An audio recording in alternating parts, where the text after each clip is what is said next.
Consideremos agora a surpreendente profecia de Naum 2, versículos 3 a 5. Os carros resplandecem de aço no dia do seu apercebimento, e as lanças são brandidas. Os carros andam furiosamente nas ruas, cruzam as praças em todas as direções, parecem como tochas, correm como os relâmpagos. Ele se lembra dos seus nobres, tropeçam no seu caminho, apressam-se para chegar ao muro dela, e a manta está armada. Sir Isaac Newton, o pai da ciência moderna, foi um estudioso das Santas Escrituras. Previu ele que, em cumprimento das divinas predições, dar-se-ia um aumento de conhecimento e surgiria um meio de condução muito além do sonho da geração do seu tempo, o qual, sem dúvida, possibilitaria à humanidade viajar a 80 km por hora.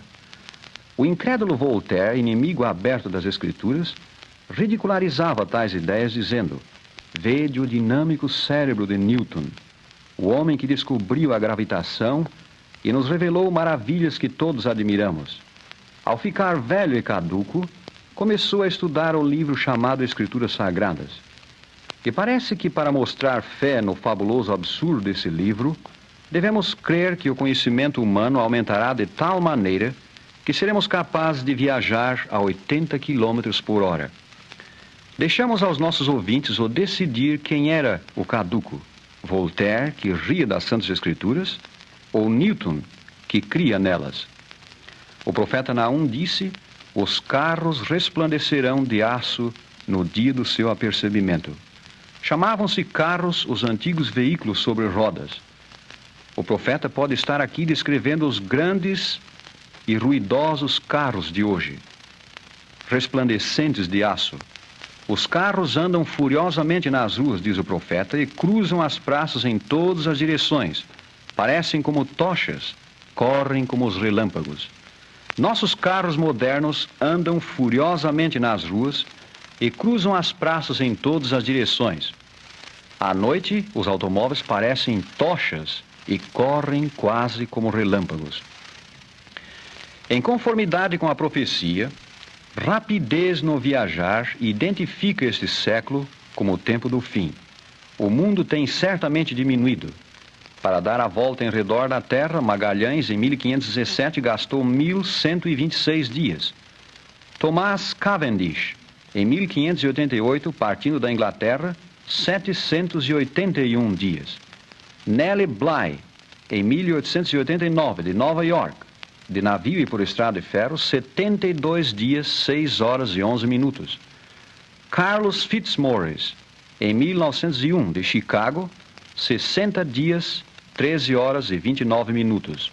João Mears, em 1913, de Nova York, 35 dias, 21 horas e 36 minutos. O Graf Zeppelin, em 1929, 20 dias e 4 horas.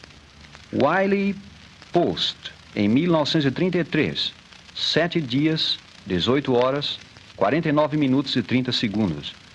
E, finalmente, Howard Hughes, em 1938, 3 dias, 19 horas, 8 minutos e 10 segundos. Leiamos agora Isaías 60, versículo 8. Quem são estes que vêm voando como as nuvens e como pombas para as suas janelas? A palavra quem prova que se trata de pessoas, não de aves. Santos Dumont aspirou conhecer o que Salomão chamou o caminho da águia no ar, Provérbios 30, 19. Após sucessivas experiências em França, conseguiu ele, em 1901, realizar o primeiro voo em dirigível.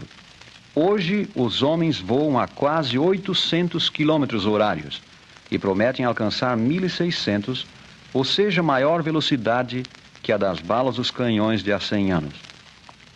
Declara uma grande autoridade: podemos embarcar num aparelho provido de foguetes e visitar a Lua, prosseguindo então para Marte, Vênus e ainda mais longe.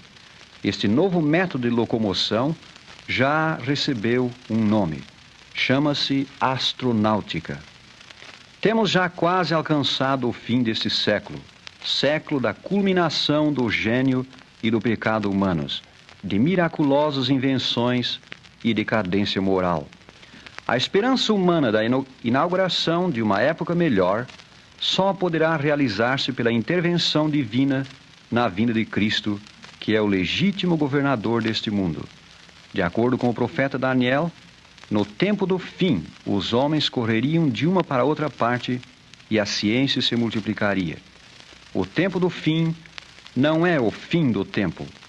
É um curto período de tempo precedendo o fim. Há um tempo justamente antes da volta do Senhor Jesus, durante o qual a profecia de Daniel deve ser feita clara e pregada em toda a terra, para informar os homens da importância dos tempos em que vivem e prepará-los para encontrar o Senhor quando vier. Este período é aqui chamado o tempo do fim. O aumento da ciência consistiria primordialmente de maior conhecimento das Santas Escrituras, e o correr de uma para outra parte seria primordialmente para disseminar esse conhecimento. Por outras palavras, quando o dia de Deus estivesse por raiar e seu Filho estivesse por vir, ele despertaria todas as faculdades da mente humana para pôr em uso toda a sorte de instrumento, equipamento e invenção, de maneira que o Evangelho do Reino fosse rapidamente levado a todos os países e povos do globo. A presente época de maravilhas é, portanto, o resultado da execução do plano de Deus. O propósito destas grandes invenções é feito claro em Mateus 24 e 14. Será pregado este Evangelho do Reino por todo o mundo, em testemunho a todas as nações, e então virá o fim. Antes do advento dos modernos meios de transporte, teria levado séculos para pregar o Evangelho do Reino ao mundo, porque os meios de condução eram tão limitados e morosos. Nas coisas que vemos onde quer que vamos, no automóvel, nos navios, nos trens, nos aeroplanos, achamos evidências da vinda do Senhor. Não percais de vista a lição destes sinais dos tempos. Este é o tempo do fim. Há 150 anos a palavra de Deus era pouco conhecida. Suas profecias estavam seladas com o selo dos séculos. Era necessária a imprensa para pô-las na língua do povo.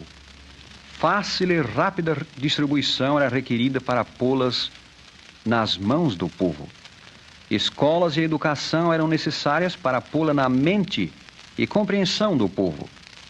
Uma especial mensagem divina era necessária para que esse Evangelho do Reino, incluindo os sinais dos tempos e a volta de Jesus, fosse trazido à atenção do povo.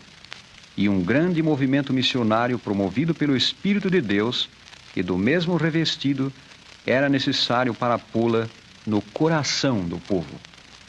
Tudo isto tem sido testemunhado nos últimos 150 anos.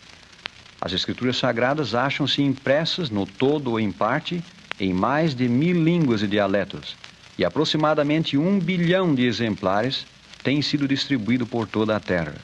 Escolas, colégios e universidades encontram-se por toda a parte. Os meios de transporte alcançam quase todas as partes do mundo, e sua rapidez é constantemente aumentada. Aumenta igualmente a eficiência de excelentes serviços postais, jornalísticos, telegráficos, telefônicos e radiofônicos. O tempo apontado por Daniel é o tempo em que vivemos. Esta profecia está cumprida. A ciência tem se multiplicado. As evidências acham-se por toda a parte. Este é um dos grandes sinais da volta do Senhor Jesus. Este é o tempo do fim. As Escrituras dizem que antes da segunda vinda do Senhor, o Evangelho eterno será levado, como que por asas de anjo, a toda nação, tribo, língua e povo. E esta grande profecia de Apocalipse 14, 6, está se cumprindo hoje. Este Evangelho do Reino rapidamente abre caminho através de todos os continentes. A mensagem que leva é: prepara-te a encontrares teu Deus. Amós 4, 12. O livro divino dá-nos a razão para a presente condição do mundo. Este drama de progresso do século XX é a resposta de nosso século à marcha das profecias. Revelam também as Escrituras que o fim desta época marcará o começo do novo dia de Deus para a humanidade. Então, a transformada civilização será uma utopia aperfeiçoada num mundo sem fim, o lar paradisíaco dos remidos de Deus. E nós, caro amigo, devemos estar lá.